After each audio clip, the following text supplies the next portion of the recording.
Welcome to another edition of English Makes No Sense, right here on the YouTube channel of the same name, English Makes No Sense. My name is S.L. Rockfish, and today we're going to take a look at some more sayings, or at least one more saying, with the word set in it. S-E-T, set. Are you ready? Let's get going. Set forth. Set forth? Not set third, not set fifth. No, it's not even that number fourth. It's F-O-R-T-H, forth. Let's see. Set forth is a phrasal verb. Got it. It's also a phrasal verb that has two different meanings. What? Yeah, two different meanings. Come on, I'll show you. Set forth means to start a journey. She set forth on a quest. I love to set forth on a quest. Then set forth to give an account of or to describe.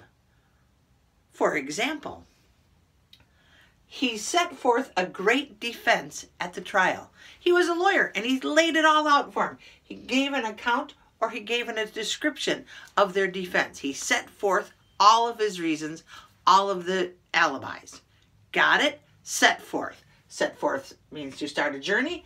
It also means to give an account of or to describe. Yeah, set forth. Two words that's a phrasal verb and has two different meanings. Why does English make everything so confusing? I don't know, but now you can read and understand this sentence, I hope. First, we set forth our reasons for our trip. Then we set forth on our adventure. What? Come on, English. Where would you like to set forth to? Peace, friends.